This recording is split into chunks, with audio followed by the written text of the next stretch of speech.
నాకున్న అప్పులు నేను తీర్చుకోవాలి, సమస్య లేకుండా నా కుటుంబంతో నేను ప్రశాంతంగా ఉండాలంటే భౌమాష్టమి భౌమాశ్విని రెండు.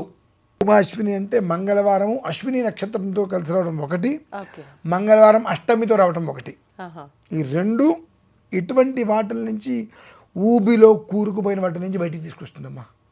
ఖచ్చితంగా ఏం చేయాలండి మరి ఆ రోజున? ఆ భౌమాష్టమి రోజు నాడు మామూలుగా ఇప్పుడు నవచండి ప్రకరణ ఒకటి ఉంటుంది, లేదంటే అథర్వ శీర్షం ఉంటుంది. అదొక 9 సార్లు పారాయణ చేయించుకొని అనంతరం మీకు కుదిరితే ఇంట్లో, లేదంటే ఎక్కడైనా చేస్తున్నారు ఇది జరుగుతుంది అంటే యథాశక్తిగా ప్రత్యక్షంగాను పరోక్షంగాను అందులో మనం పాల్గొనే ప్రయత్నం చేయటం. మనకు చేతికి పెట్టుకుంటాం గోరింటాకు, ఆ గోరింటాకు గింజలు ఉంటాయమ్మా. ఆ గింజలు తెచ్చుకొని తంగేడి పూలు పసుపచ్చగా ఉంటాయి చక్కగా, ఆ తంగేడి పూలు, అందుకనే రెండు చెప్పారు.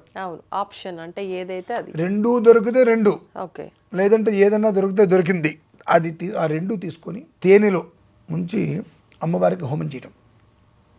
హోమంలో వేయాలి అవి? హోమంలో చిన్న అగ్నిహోత్రం పెట్టేసుకొని షట్పాత్ర ప్రయోగం చేసుకొని ఆ అమ్మవారికి నుంచి కొన్ని బీజాక్షరాలు ఉంటాయి, ఆ బీజాక్షరాలతో చేసుకుంటూ సదైవీం సంపదమాప్నోతి అనుకుంటూ హోమంలో